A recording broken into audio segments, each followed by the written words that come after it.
Pois bem, estamos ao vivo aqui pelo Meson. Apresentar a tela. Mesma situação, tá, galera? Quando tiver uma dúvida, abre o microfone e larga o aço.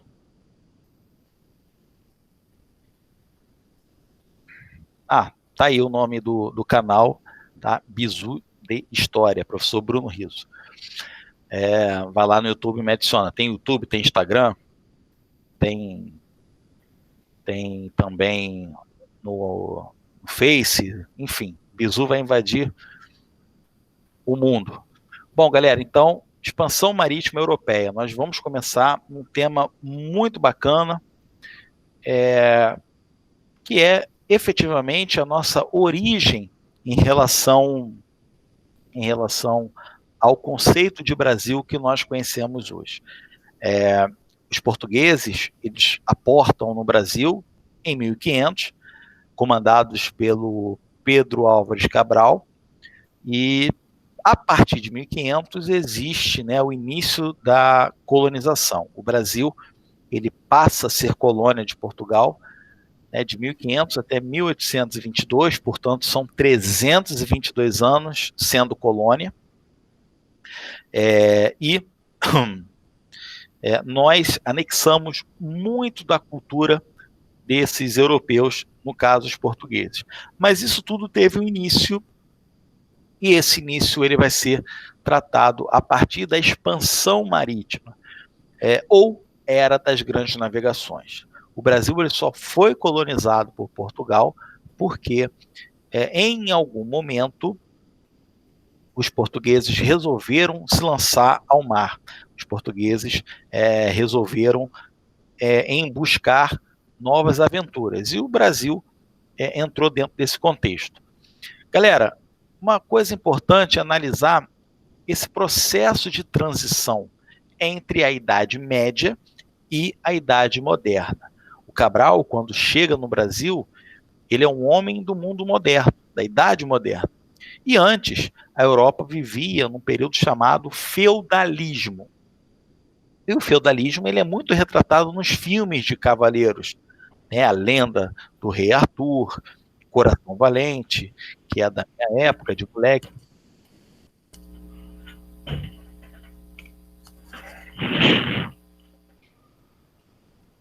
Alguém? Tô aí. Fala, meu filho. Não. Desculpa, sem querer. Estamos acostumando, né, com essa nova ferramenta aí, de vez em quando dá uma lag mesmo. Então, o período feudal é um período onde, basicamente, as pessoas viviam da produção agrícola, né? Então, por exemplo, quando a gente tem a transição, né, que a gente chega num período onde a ideia de buscar o dinheiro, a ideia de buscar a moeda, ela se transforma numa fixação, tá? Então, olha só, para a gente entender todo o processo de expansão marítima, grandes navegações, a gente precisa entender essa transição. Logo de cara, já vou dar logo nos peitos. A gente precisa entender o conceito do mercantilismo. Entender o mercantilismo é um passo importante para a gente começar a discutir as grandes navegações. Então, veja bem, na Idade Média, a economia era pautada na agricultura, na troca entre os feudos. Cada feudo produzia um artigo agrícola e trocava por outro. Na Idade Moderna, essa troca ela já não satisfaz mais a economia. E aí eles precisam, né, fazer com que essa economia pudesse ser mais valorizada. E aí vem o incremento dos metais preciosos. A busca de moedas, né, a busca por metais preciosos, a busca pelo lucro. É a chegada do capitalismo, tá? Do sistema socioeconômico que nós vivemos até hoje, que é a busca incessante pelo lucro, perfeito? Então, Logo, no aspecto econômico, galera, temos o surgimento do sistema capitalista associado ao mercantilismo. E aí, meus amigos, coloca aí uma observação, quem está anotando, enfim, nas características. Senhores, isso é muito importante, porque vai chegar um determinado momento que eu já vou falar mercantilismo sem explicar essas características, porque elas já foram explicadas. Perfeito? Então, para a gente entender o que é mercantilismo, a gente precisa entender as suas características. Como é que a gente caracteriza alguma coisa? A gente busca informações para a gente conseguir fixar aquele fato que está sendo estudado. Então, quando eu falo de mercantilismo, eu preciso entender que o mercantilismo ele tem como principal característica o metalismo, que é a busca por metais preciosos, né, que é a busca incessante para a fabricação de moeda, né, a ideia de fazer moedas, justamente é a ideia que vai nortear os estados europeus, né, a ideia de dinheiro, né? Pensa que o metalismo é o que seria o dinheiro hoje. A balança comercial favorável, né, você precisa ter na sua economia uma balança que você venda mais e compre menos. Quando você vende mais e compra menos, você tem o lucro. E aí que chega na principal ideia do capitalismo, a ideia de lucro, a ideia de buscar esse lucro para satisfazer todos os seus anseios. Balança comercial favorável, ela existe até hoje, né? É uma característica marcante do mercantilismo e que está aí até hoje no capitalismo atual. Você não abre uma empresa esperando dar prejuízo, você quer o lucro. Então você precisa ter uma balança que te favoreça.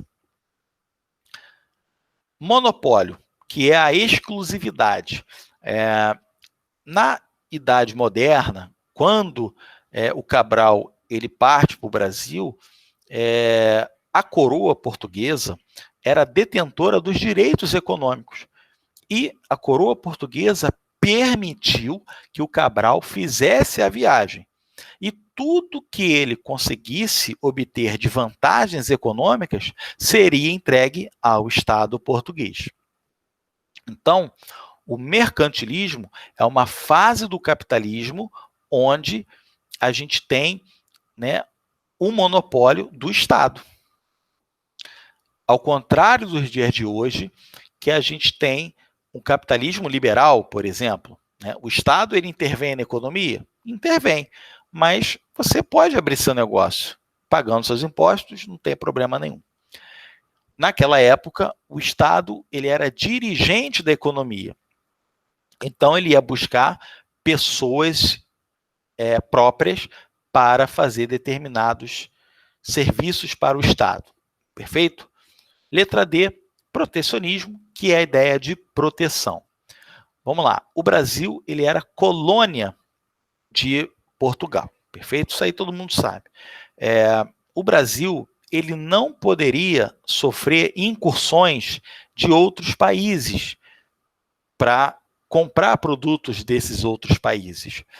Então, Portugal limitava, protegia, blindava o Brasil de ter contatos com outros países para comprar os produtos desses países. Então, havia um bloqueio, havia uma proteção, que a gente chama, né, de, propriamente falando, né, a gente chama de pacto colonial. Então, o Brasil ele sofre uma limitação de comércio. O Brasil ele não pode comprar e não pode vender para outro país, a não ser Portugal, ok? Básico, simples, rápido. Mercantilismo, características, metalismo, balança comercial favorável, monopólio e protecionismo. São essas características, ok? Basicamente é isso. Essa é a primeira informação que vocês precisam saber, ok? Gravem essas 4, hein? MB, MP. Metalismo, balança comercial favorável, monopólio, protecionismo.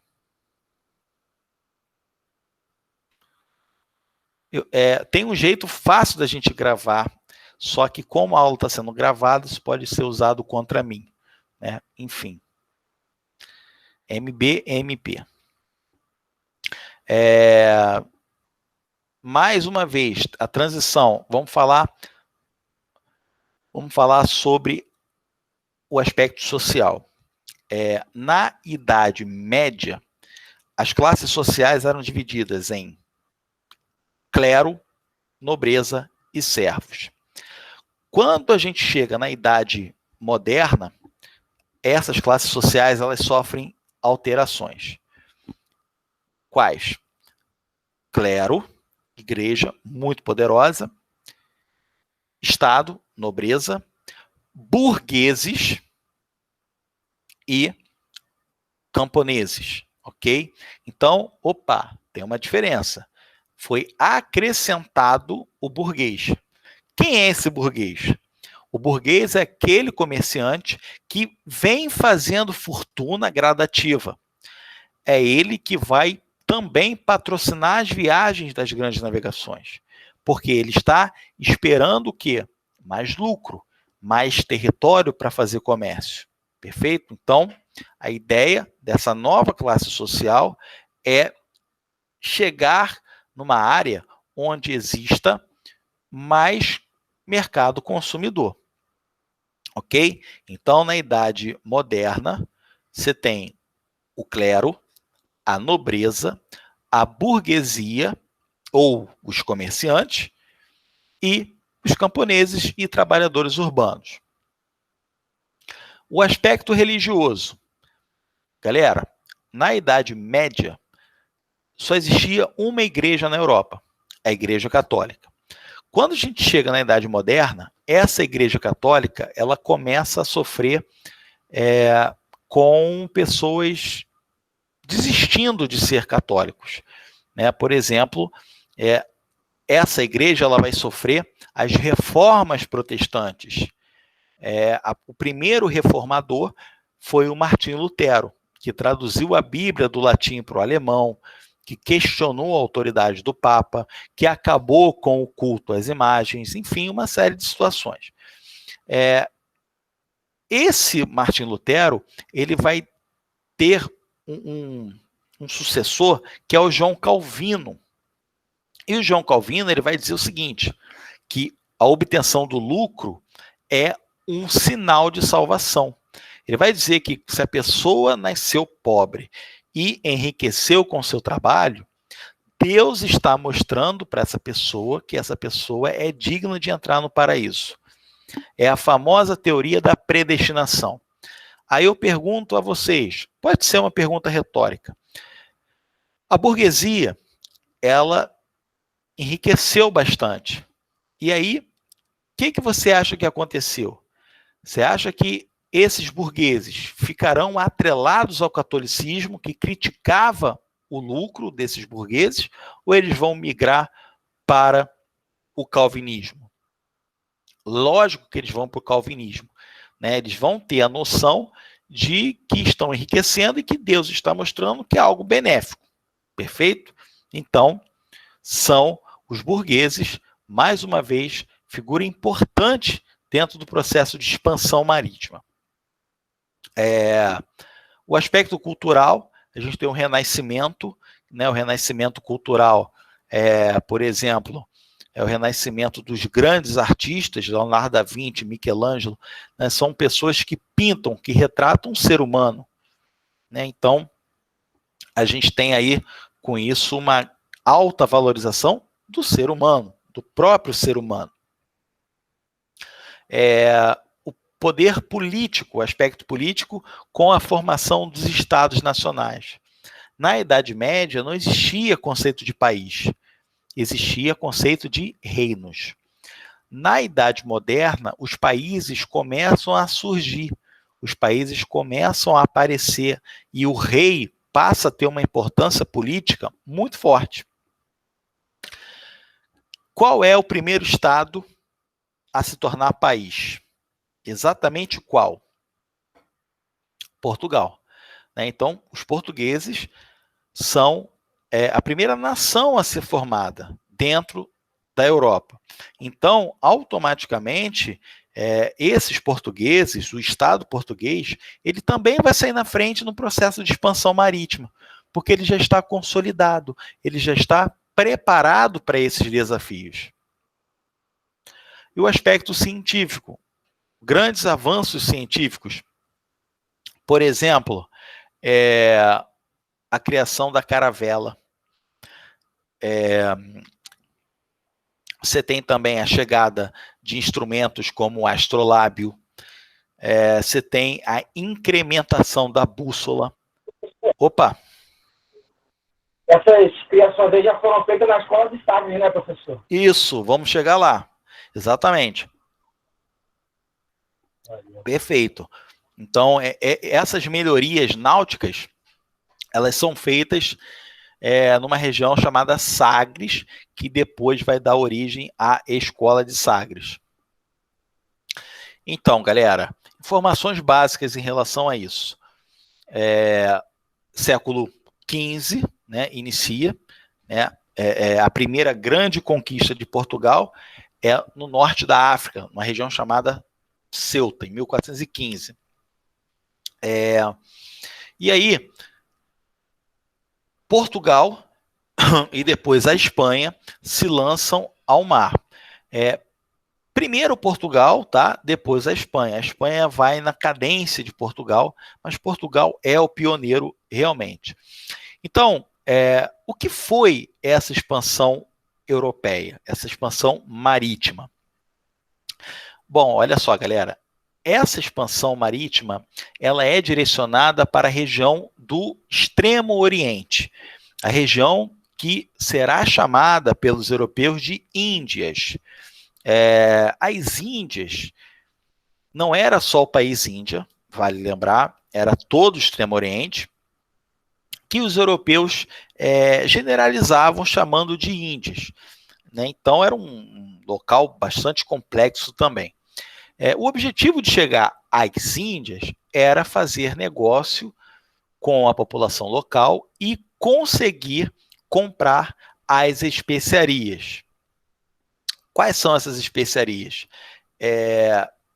Temperos, né? Cravo, canela, pimenta, noz moscada, cominho, cerâmica, tecidos, artigos também vistos como especiarias, além do pau-brasil. Então, as Índias era um mercado que tinha essa condição, né, de ter muitas especiarias. Só que essas especiarias, elas chegavam na Europa através dos italianos, onde está minha setinha aqui. Os italianos que tinham negócios com o Oriente. Eram os italianos que se dirigiam até a cidade de Constantinopla, né, uma cidade que era o ponto de escala. Como é que funcionava isso? Essas especiarias vinham do Oriente, paravam em Constantinopla e os italianos negociavam em Constantinopla. E lá levavam para a Europa para poder revender. E aí a grande questão é que muitas das vezes os alunos me perguntam: Bruno, por que uma luta muito grande para buscar temperos? Galera, a Europa, ela não tem, primeira coisa, né? A Europa, ela não tem uma grande área agrícola. O solo não é um solo propício para essas especiarias, porque essas especiarias, elas são de clima tropical, igual aqui no Brasil. E o clima da Europa é um clima temperado, um clima mais frio. Portanto, em solo europeu, essas especiarias não teriam tanta qualidade assim, e além de um espaço reduzido também. E outro detalhe que é o crucial: naquela época, não existia uma maneira de preservar a carne. Então, as pessoas elas só conseguiam comer carne de duas maneiras. Na hora, matava o animal e fazia. 2, salgando essa carne, transformando essa carne numa carne seca. Só que tem um outro detalhe. O sal, ele também é caro naquela época. E não eram em todas as regiões que tinha mar na Europa. Então, isso dificultava bastante. Aí você pergunta assim, ué, Bruno, mas em Portugal tem mar pra caramba. Portugal é um estado todo voltado para o Oceano Atlântico. Beleza, concordo contigo. Eles podiam pegar carne e salgar. Só que existe uma coisa chamada diversificação. Novidade. Então, Portugal, além de resolver essas questões agrícolas, ter as especiarias, era uma forma de diversificar o quê? O seu comércio, né? Então, só que para isso, Portugal precisa enfrentar a barreira dos espanhóis, que estão monopolizando o comércio do Oriente. Então, eles precisam de um jeito de burlar os italianos e chegar no Oriente também. Até porque acontece, né, dos italianos venderem os produtos muito caro. Então, Portugal, chegando às Índias, faz com que aconteça a concorrência. E aí, o mercado consumidor que vai ditar as regras. Né? Você vai comprar de quem? De quem vende barato, mas uma qualidade ruim, ou de quem vende caro, uma qualidade boa. Né? A ideia é dar opções. Então, por isso que Portugal vai se aprimorando na arte de navegação. Isso aí eu não vou ler tudo, porque é muita coisa, mas enfim, o comércio das especiarias, no meio do slide eu tenho alguns exemplos, que eu já disse para vocês, a seda, o cravo, o marfim, cânfora, noz moscada, gengibre, incenso, perfumes, produtos aromáticos. Eram produtos raros, né, como eu disse para vocês, pelo fato, né, de Portugal e da Europa não ter um campo agrícola suficiente, o solo não favorece e o clima também não favorece. Né? Então, o objetivo é ir diretamente ao ponto. O objetivo é ir nas Índias buscar esses produtos e revender. Cara, é só isso. O objetivo das grandes navegações é só esse. As descobertas que vêm depois são consequências, inclusive o Brasil. Se cair na prova qual era o principal objetivo das grandes navegações, era chegar nas Índias para poder fazer o comércio das especiarias. Só isso. As cidades italianas que monopolizavam o comércio dessas especiarias, Gênova e Veneza, tá? Eles iam até aqui, ó, mais ou menos, não sei se vocês estão conseguindo ver a minha seta, tá? Aqui, ó, é a cidade de Constantinopla, aqui essa região. Só que vocês estão observando que não está escrito aí Constantinopla. Aqui está escrito Istambul, né? Isso, no caso, fica na Turquia atualmente. Então, Istambul, na época chamada de Constantinopla, era a região onde os italianos se dirigiam para poder buscar essas especiarias. Ao retornar para essas cidades, havia o que? A distribuição, a venda desses produtos num preço muito elevado e culminando num lucro muito grande dessas cidades italianas.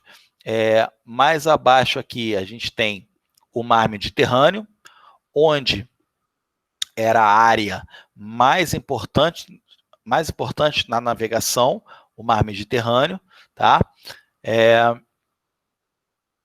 Não dá para ver por esse mapa, mas à nossa direita seria o Extremo Oriente, mas em outro mapa eu consigo mostrar para vocês. Aqui, Portugal, tá? A cidade de Lisboa, a capital de Portugal, e aqui o Oceano Atlântico, ou Mar Tenebroso, como eles chamavam naquela época, ok? Sim, agora dá para a gente ver melhor.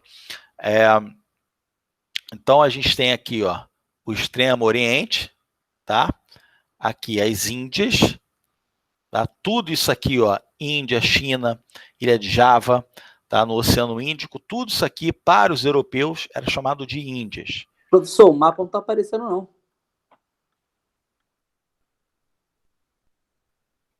E agora? Tá aparecendo? Ainda não. Ou é só a minha? Tá aparecendo. apareceu. Tá aparecendo? Então deve ser o meu aqui. Tá aparecendo. Sai e Tem volta. que clicar em outro. Deve estar assistindo outra câmera, mano. Não. Já tava assistindo, de repente saiu. Calma aí. Ah, Estamos todos aprendendo com essa nova tecnologia aí. Porque o que acontece? À tarde, realmente o slide parou para a galera. Aí eu tive que sair da sala e voltar. Então, meio complicado mesmo. Vê agora aí, mudou? Mudou para vocês? Pra mim mudou. Então, beleza. Beleza. mapa verde, com lista vermelho e azul. Isso. Então, perfeito. Então, galera, aqui na setinha aqui é o país Índia, né, que nós conhecemos hoje, só que tudo isso aqui, ó, Pérsia, China, Java, tudo isso para os europeus era exatamente as Índias, né? Um jeito bem genérico de dizer que o Extremo Oriente era repleto de índios. Inclusive, já fica até a dica, porque os nativos brasileiros são chamados de índios porque o Cristóvão Colombo, quando chega na América, ele acreditava que estava chegando nas Índias. Então, é um fato curioso, né, a respeito desse nome. Então, galera, aqui, ó, mais especificamente a Europa, as cidades italianas, tá? E aqui a cidade de Constantinopla. Para alguns países, como Portugal e Espanha, era necessário romper essa barreira do mar Mediterrâneo. Tá? Então, Portugal vai buscar essa navegação junto ao Mar Tenebroso, né, como era conhecido o Oceano Atlântico, e a Espanha também vai buscar chegar no Extremo Oriente, navegando pelo Oceano Atlântico. Chegamos aí numa parte bem interessante, que é exatamente o imaginário, né? Os perigos imaginários que assolavam a população europeia. Primeira questão: havia uma grande crença que a Terra era plana, né? Então havia, né, isso aí para eles era uma verdade absoluta, que a Terra era plana. Inclusive vários pensadores renascentistas, né, como o Giordano Bruno, até meu xará o cara, lá no século XV ele já falava que a Terra era redonda. E quando ele fala isso, quando ele declara isso, a Igreja Católica vai persegui-lo e vai queimá-lo vivo, dizendo que ele está cometendo um ato de heresia. Então, o imaginário europeu na época era que a Terra era plana e que no final da linha do horizonte, o mundo acabaria e os navios cairiam no abismo, ou um monstro, né, o Kraken, poderia consumir esse navio, matando os marujos. Tá? Isso é um perigo imaginário. Inclusive, tem até o barquinho aí, né, sendo prestes a ser devorado pelo monstro. Né? Vale lembrar que os portugueses e os espanhóis, eles eram católicos, mesmo com as reformas protestantes, eles se mantiveram católicos. Por isso, o símbolo da cruz. Não tem nada a ver, Jack, com o Vasco, tá? Isso aí não tem nada a ver ainda com o Vasco da Gama. É só para ilustrar que eles eram extremamente católicos, até porque, né, essa imagem da caravela vascaína afundando, isso nunca aconteceu com um time grande, né? Mas enfim, vida que segue. Só aconteceu 3 vezes, né? Mas não vai acontecer a quarta, não. Vamos lá. Monstros marinhos também. Esse mar tenebroso, ele tinha esse imaginário, né, de que monstros comiam os marujos, sereias, aí não está mostrando nenhuma sereia, mas era também um mito a ser quebrado, a ideia das sereias que encantavam os marujos, esses marujos ficavam hipnotizados e iam até as suas ilhas e lá as sereias os comiam, né? Enfim, uma série de situações que eram demonstradas. Esses perigos eram imaginários, obviamente, mas eram perigos que ganhavam muita força, porque navegar no Oceano Atlântico, no Mar Tenebroso, não era muito fácil. Várias embarcações iam e não conseguiam voltar, justamente por outros perigos, obviamente, como a fome, como a sede, como eles se perdiam, né, das rotas e acabavam morrendo.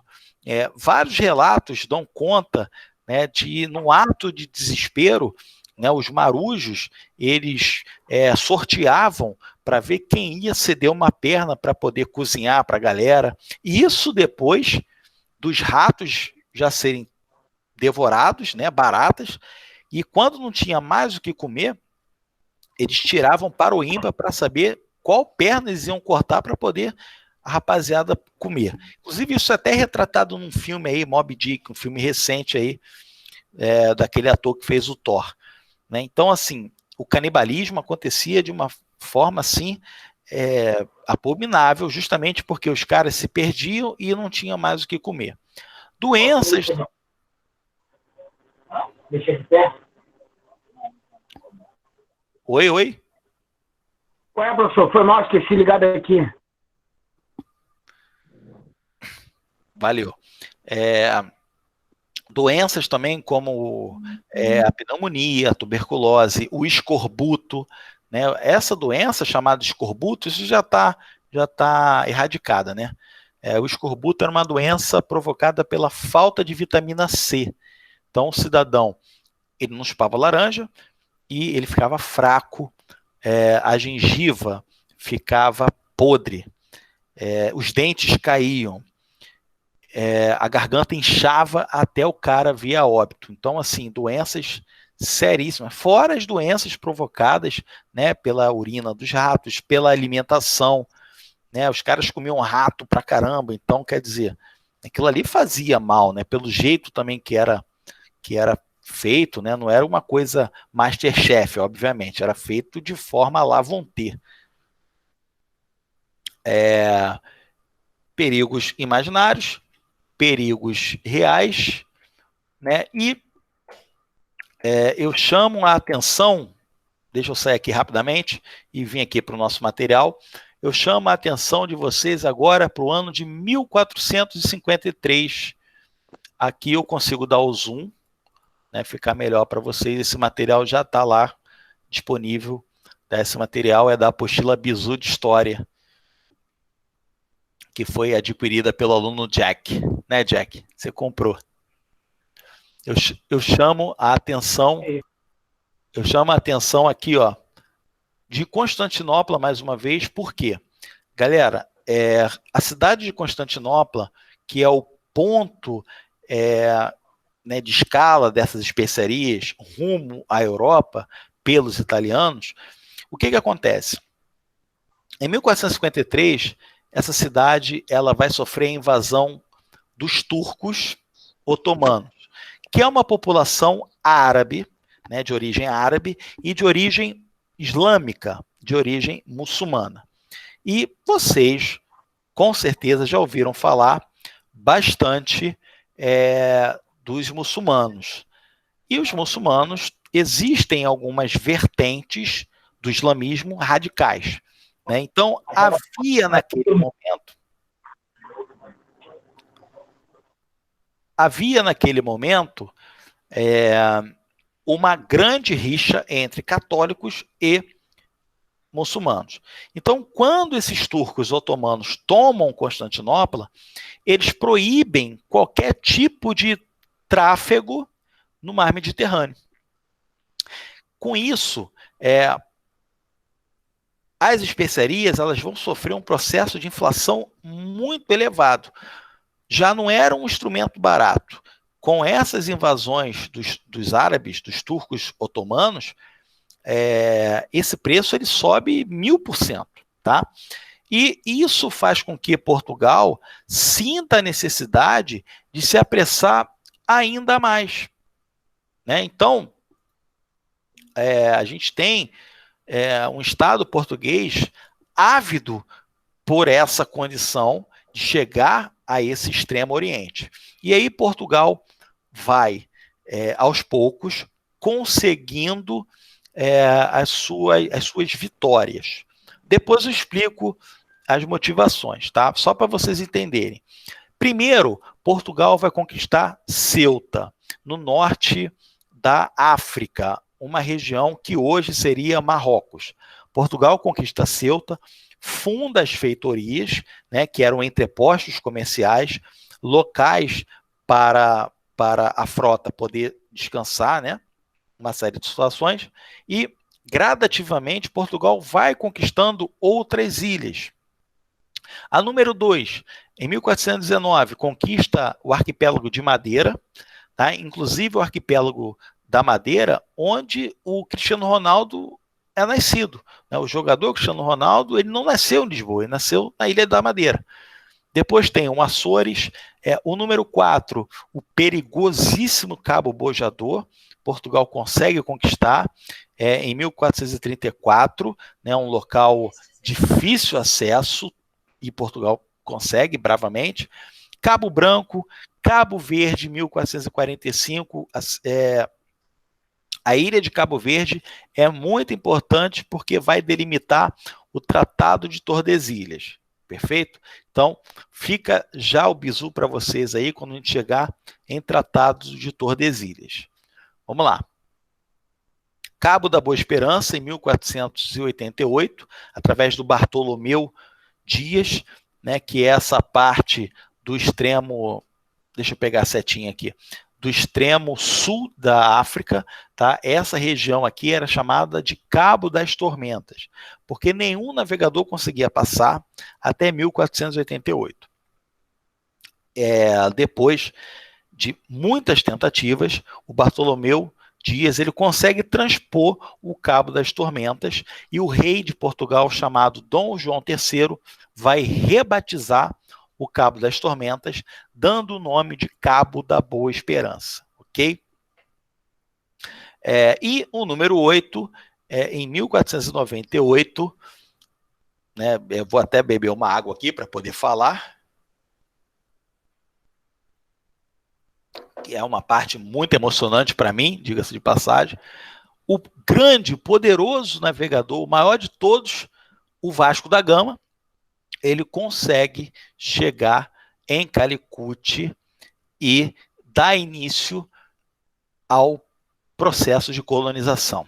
Portanto, meus amigos, o Vasco da Gama foi o primeiro.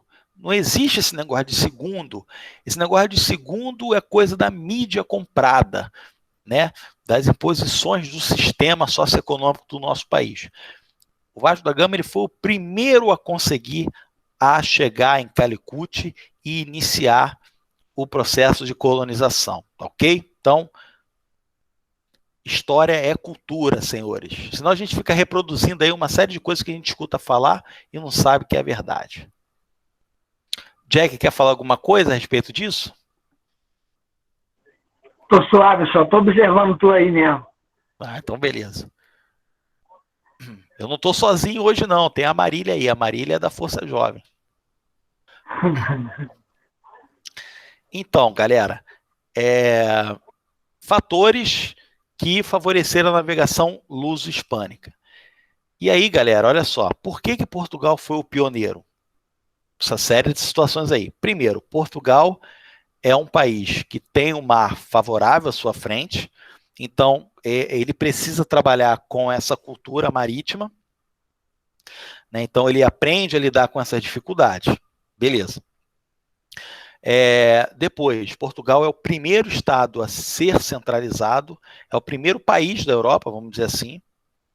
E aí cai uma série de mitos, né? Um dos mitos que nós temos aqui no Brasil é dizer que português é burro. Muito pelo contrário, né? Eles foram o primeiro país a se fortalecer, eles foram o primeiro país a se lançar no Oceano Atlântico, e para encerrar qualquer dúvida que português não é burro, tem o Jorge Jesus aí fazendo aí do time rival aí uma máquina de gol, né? Então quer dizer, português não é burro coisa nenhuma. A própria vocação comercial e marítima, como ele é um país voltado para o Atlântico, ele acaba tendo esse favorecimento. Então, por exemplo, uma pergunta retórica aqui também. Qual é o bacalhau mais saboroso que chega até nós? O bacalhau do Porto. O bacalhau de Portugal. Por quê? Porque desde o século XIII, os portugueses já pescavam bacalhau, né, nas difíceis águas do Ártico, do Oceano Ártico, que fica no norte do Atlântico. Águas congeladas, águas perigosas no geral. E eles já sabiam a tática de pescar o bacalhau e vender esse produto no mercado europeu, tá? E depois aqui para o Brasil. Ok? 4, a dinastia de Avis. Né? O que é a dinastia de Avis? A dinastia de Avis é a família de Avis. O rei Dom João I, ele incentiva a navegação, ele investe seus recursos na navegação, fazendo com que acontecesse aí uma motivação das pessoas em quererem fazer parte dessa empreitada. O que o Jack falou, a escola de Sagres, né, que entre aspas, escola, porque não era uma instituição de ensino, não tinha professor, não tinha um aluno, tinham pessoas que se reuniam na cidade e conversavam sobre a náutica. Portugal, voltando aqui, Portugal, galera, Sagres fica no sul de Portugal. Portugal era um entreposto comercial entre todos os navegadores. Então, todo mundo que saía do mar Mediterrâneo para ir para a Inglaterra, por exemplo, tinha que passar em Portugal. Então, Portugal se transformou num polo de reunião e a cidade de Sagres se notabilizou por conta disso.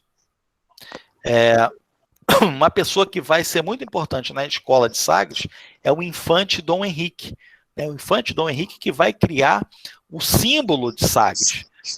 E lá, como eu disse, navegadores do mundo inteiro, europeu, obviamente, vão conversar sobre a náutica. E os portugueses vão observando, vão lendo, vão entendendo o que está sendo falado e vão, aos poucos, usando aquelas informações para aplicar na prática. Ok? Professor? Oi. A cidade de Constantinopla é o quê? Por causa do imperador Constantino? Isso. Tá, beleza. Fundada pelo imperador Constantino do Império Romano. Então, vamos lá. Sim, a escola de Sagres, fato importantíssimo. A tradição e tecnologia marítima avançada, a utilização de caravelas, da bússola, astrolábio, né? Enfim, inventos aí que chegam do Oriente para as mãos dos portugueses. A invenção da caravela latina. O que era a caravela latina? Vamos voltar aqui para mostrar para vocês. A caravela latina era essa caravela aí que parece o escudo do Vasco. Pequena, né, e ágil, rápida, conseguia navegar com maior velocidade. A outra imagem, né, tem tipo uma pintura, é uma outra caravela, um outro tipo de caravela, que eles chamam de nau, né, uma caravela maior, tá? Então, a caravela latina, ela era mais rápida, né, mais funcional. A nau era um tipo de instrumento de navegação mais pesado, né, mais propício em levar mercadorias, soldados, né, enfim, uma série de situações. No caso da expansão portuguesa, no caso da expansão espanhola, perdão, o que vai motivar os espanhóis é a própria expansão portuguesa, né? Então, a Espanha, que vê como rival Portugal, vê que Portugal está conseguindo galgar sucessos, a Espanha vai nessa onda também. O financiamento das viagens, quem é que vai financiar essas viagens? É um fato importante. Quem financia essas viagens? Primeiro, o Estado português, é o rei português, mas a burguesia portuguesa. Então, a conjuntura interna favorecia esses investimentos. Galera, Portugal não estava em guerra, o território estava consolidado, as classes sociais consolidadas, não existia guerra civil. Tá? Por exemplo, na Inglaterra tinha guerra civil, na França tinha guerra civil, na Espanha ainda tinha guerra civil e Portugal estava em paz. Perfeito? Então, isso também favorece o processo de expansão. A imprensa conclamando as pessoas a participarem, dizendo: olha, vocês vão fazer isso para a pátria, se a gente conseguir sucesso, vocês também vão conseguir sucesso. E as pessoas, né, vão se interessando, mesmo sendo difícil, mas vão se interessando, até porque era a única oportunidade das pessoas melhorarem de vida. Né? Vale lembrar, deixa eu fazer só um comentário, é importante a gente saber, que acontecia? No início, as pessoas tinham medo. Mesmo o Estado oferecendo mundos e fundos, as pessoas tinham medo, porque muitas iam e não voltavam. Então, o que o Estado português vai começar a fazer?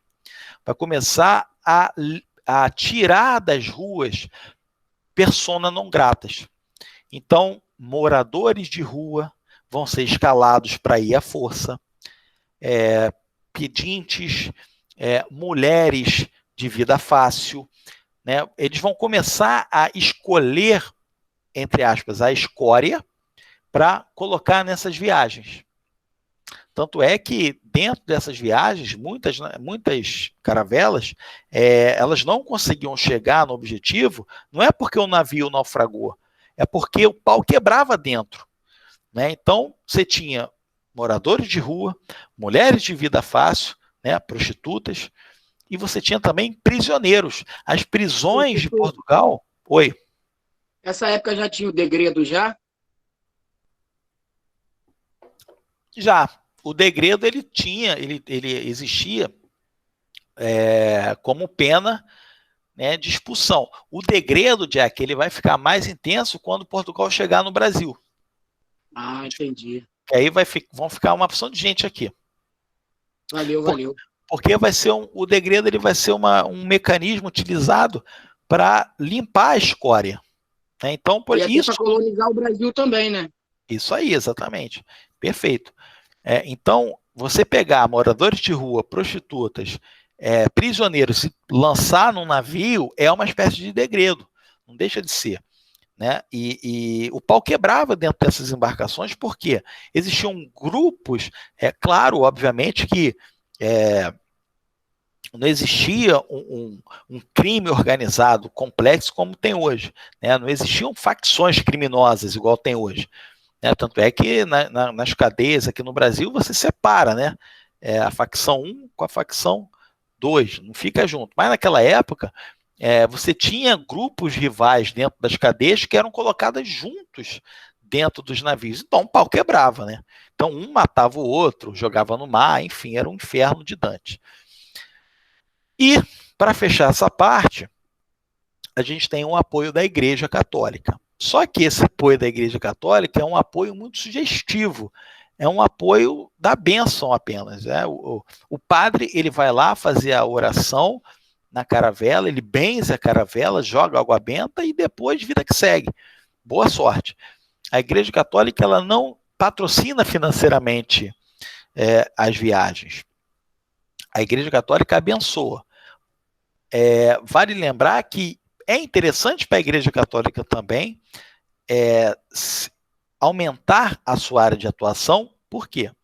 Porque está acontecendo na Europa a saída de pessoas do catolicismo, né? Então, ter grupos se aproximando do catolicismo para a igreja é muito bom, porque quem é membro da igreja é dizimista, é ofertante.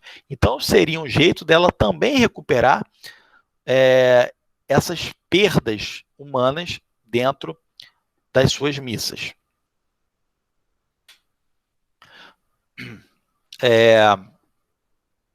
Comparativo, né, entre Portugal e a Espanha. Quando começou, né, o primeiro sucesso de Portugal foi Ceuta, no norte da África, e a Espanha lá em 1492, chegando à América. Quem financiou a coroa, tanto de Portugal quanto da Espanha? Objetivo, igual, chegar às Índias. Porém, mudamos agora, hein? Rota, Portugal, contornar o continente africano, fazer a navegação costeira, navegação de cabotagem. A Espanha, navegar para o oeste. Cristóvão Colombo, ele já entendia que a Terra era redonda e se ele desse a volta no globo, ele conseguiria chegar em Calicut. Em parte, ele estava certo, porém, não contava com a América no meio do caminho. Só que para ele, Colombo, ele sim já estava nas Índias e ele morreu acreditando nisso. Principais viagens, o Bartolomeu Dias, que contornou o Cabo das Tormentas, o Cabo da Boa Esperança depois, o Vasco da Gama, que chega em Calicut, que chega às Índias, e o Cabral, que chega ao Brasil. No lado espanhol, o Cristóvão Colombo, que chega à América, que chega na região da América Central, tá? E o Fernão de Magalhães, que é o primeiro navegante que faz a volta ao mundo. A famosa viagem de circunnavegação, que se inicia em 1519 e vai até 1521, tá? Inclusive, o Fernão de Magalhães ele morreu antes de completar. Mas, enfim, como ele era o almirante responsável, mesmo depois de morto, ele acabou ganhando a fama sozinho. Conquistas realizadas: Portugal, Calicut, nas Índias e o Brasil, e a Espanha, o México, a América Central e a outra parte da América do Sul, a parte que fala o espanhol. Comparação entre o navio chinês e a caravela, um navio chinês muito maior, né, aquele navio com remos, né, um navio pesadíssimo, um navio que tinha dificuldade de flutuabilidade, os remadores tinham que remar de uma forma única para poder manter a estabilidade, e a caravela portuguesa bem mais funcional. Isso aí é um mapa europeu do século XV. Observa aí que é bem parecido à África com o que nós temos hoje nos mapas atuais. E isso aí são as navegações, né, mais importantes entre Portugal e Espanha, mas isso aí tem no material, né, na apostila que eu já deixei lá na plataforma para vocês. Tá? Mais aí as grandes navegações, o que cada um fez, tá? Isso aí a gente já falou, é mais para ilustrar mesmo, né? Aqui está dizendo, ó, Fernão Magalhães, onde ele morreu, ó, morreu nas Filipinas. Portanto, ele nem conseguiu completar a sua missão. Ele passou para o imediato dele, que foi o Jean Cabot. O Jean Cabot que completou a viagem para ele. tá? Mais uma vez, né, os países pioneiros, Portugal e Espanha. Aqui tem um mapa mais detalhado, né? As navegações amarela, vermelha, azul são as navegações de Portugal, tá? E a navegação verde é a navegação do Cristóvão Colombo, né? O jeito que foi feito. E a navegação em azul é a navegação do Fernão de Magalhães, dando a volta ao mundo, né? A primeira vez que isso acontece. Essas são as caravelas, né, como eram naquele momento. Inclusive a Marinha do Brasil tem um navio escola que lembra muito uma caravela.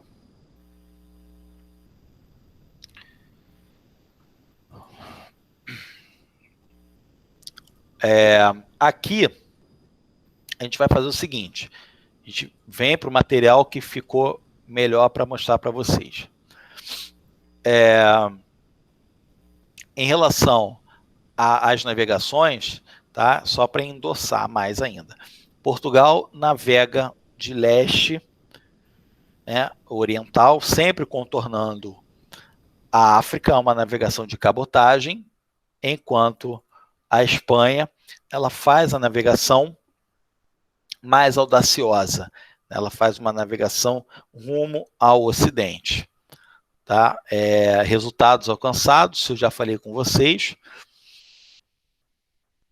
E aqui, em relação ao Cabral, que é um assunto que a gente vai entrar agora, né, o Cabral ele partiu.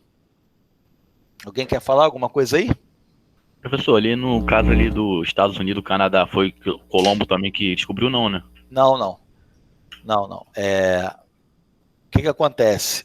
Os Estados Unidos, eles, na verdade, assim, depois que a Espanha ela chega à América, os espanhóis eles vão desbravando territórios. Os espanhóis também chegam nos Estados Unidos.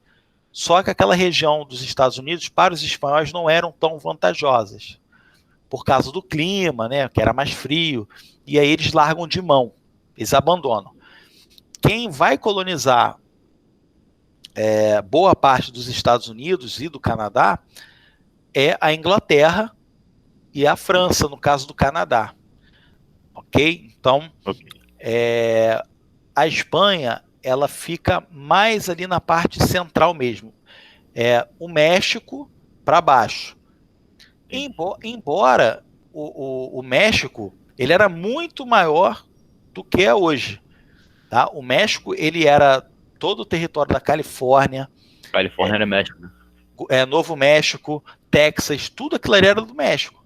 Só que os Estados Unidos, lá no século XIX, eles começam a fazer a marcha para o oeste. E eles vão matando todo mundo. E aí eles pegam e eles tomam esses territórios aí. Mas isso aí é história geral e aí não é o caso. Então, meus amigos, o Cabral, né, faz a viagem com o objetivo de retomar o raciocínio iniciado pelo Vasco da Gama em 1498 e em 1500 ele parte para essa missão. E aí, galera, tem o famoso Tratado de Tordesilhas, que é o limite entre os dois países, Portugal e Espanha. O que acontece? E aí que a gente tem que ficar antenado. Olha só, essas possessões de Portugal e Espanha, elas sempre eram violentas, a luta pelo espaço sempre era violenta. O que acontece? Em 1493, a Espanha já tinha chegado em terras a oeste da Europa. E aí, Portugal, já sabendo disso, Portugal vai impor uma área de atuação dos espanhóis. E aí a gente tem a criação de um tratado chamado de Bula Intercoetera. Por esse tratado, passaria o meridiano a partir de Cabo Verde, por isso que eu disse que Cabo Verde era importante para a gente, a partir de Cabo Verde, a 100 léguas a oeste de Cabo Verde, deveria passar um meridiano, né, uma linha vertical separando o mundo entre Portugal e Espanha. Esse tratado ele não é satisfatório para Portugal e no ano seguinte, 1494, Portugal exige a ampliação de 100 léguas para 370 léguas a oeste de Cabo Verde. Bom, com isso, o Brasil, parte do litoral brasileiro, que é essa parte aqui, ficaria de possessão com Portugal. Agora, se liga na dica. Em 1494, Cabral ainda não tinha chego aqui, mas havia o quê? Havia uma suposição que poderia existir terras a oeste de Cabo Verde. Tá? Então, é feita essa ampliação e Portugal e Espanha ficam com as suas áreas delimitadas. Portugal fica com, né, todo o Oriente, tá? Que é essa parte aqui, onde está passando a minha setinha. Tá? Então, Portugal se dá muito bem, galera, porque Portugal tem a predominância do Atlântico e do Índico. Portugal pode explorar o litoral africano. Portugal pode explorar as Índias. Enquanto a Espanha fica com a parte ocidental e ela só pode explorar essa região aqui da América. Inclusive, até voltando na sua pergunta, meu camarada, pela linha de Tordesilhas, os Estados Unidos, o Canadá, pertenceria também à Espanha. Só que, como eu disse para você, por ser clima frio, a produção agrícola não iria surtir efeito, os espanhóis largam de mão aquilo ali. Então, galera, no Tratado de Tordesilhas, acaba se dando melhor Portugal, mesmo tendo uma parte pequena aqui do Brasil. Perfeito? A partir do momento que acontece o Tratado de Tordesilhas, Portugal vai intensificar ainda mais as navegações para também buscar mais territórios, chegando em 1498 nas Índias. Agora, atenção para o bizu. Quando o Tratado de Tordesilhas é feito, o Brasil ainda não é conhecido por Portugal. Fica a dica, porque nesse material tem questões que abordam isso que eu falei com vocês. Então, se der mole, a gente perde a questão, ok? Vamos lá. Consequências da expansão marítima.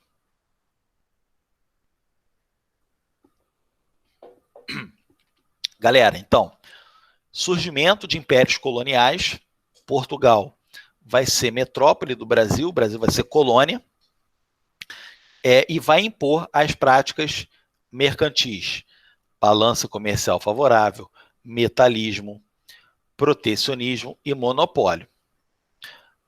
2.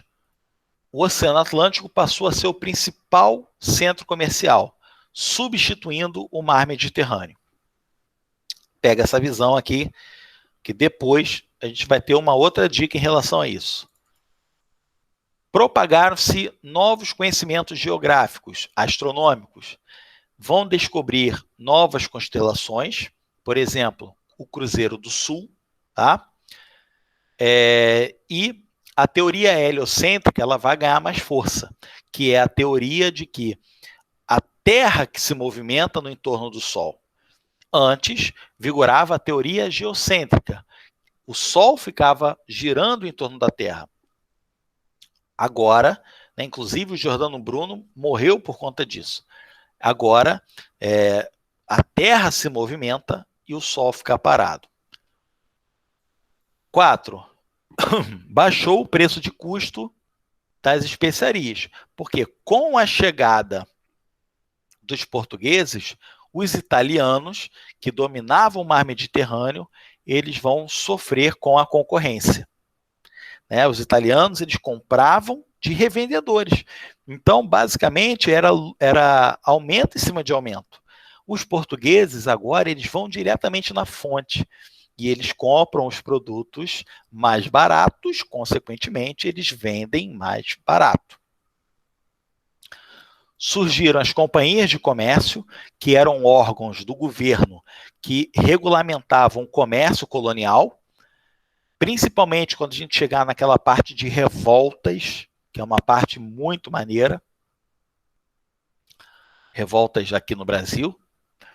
A burguesia passou a ter uma maior importância política e também social, porque na questão social os burgueses vão ficar mais ricos, e na parte política os burgueses vão começar a ter cargos no governo, eles vão começar a comprar cargos no governo. Títulos também de nobreza, né? Barão, conde, visconde. Mudanças nos hábitos alimentares. Você vai ter um incremento da batata, do milho, da mandioca, do tomate, do cacau, que sai da América, que vai para a Europa. Portanto, eles não conheciam esses alimentos, né? Isso vai mudar a alimentação deles também. A crença que a Terra era plana, ela perde um pouco de seguidores, né? Então as pessoas passam a acreditar mais na esfericidade da Terra. Fim da crença também de monstros marinhos.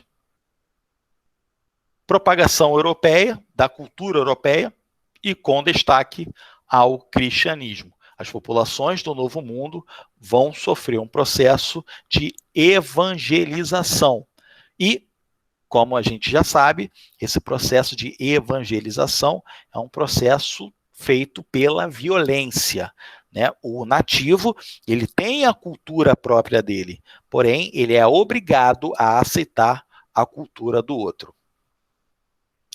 É o que nós chamamos de eurocentrismo. A cultura europeia, ela vai ser superior, vai ser imposta para a cultura dos nativos. A cultura dos nativos, ela vai ser inferiorizada, e a cultura dos europeus vai ser romantizada, vamos dizer assim.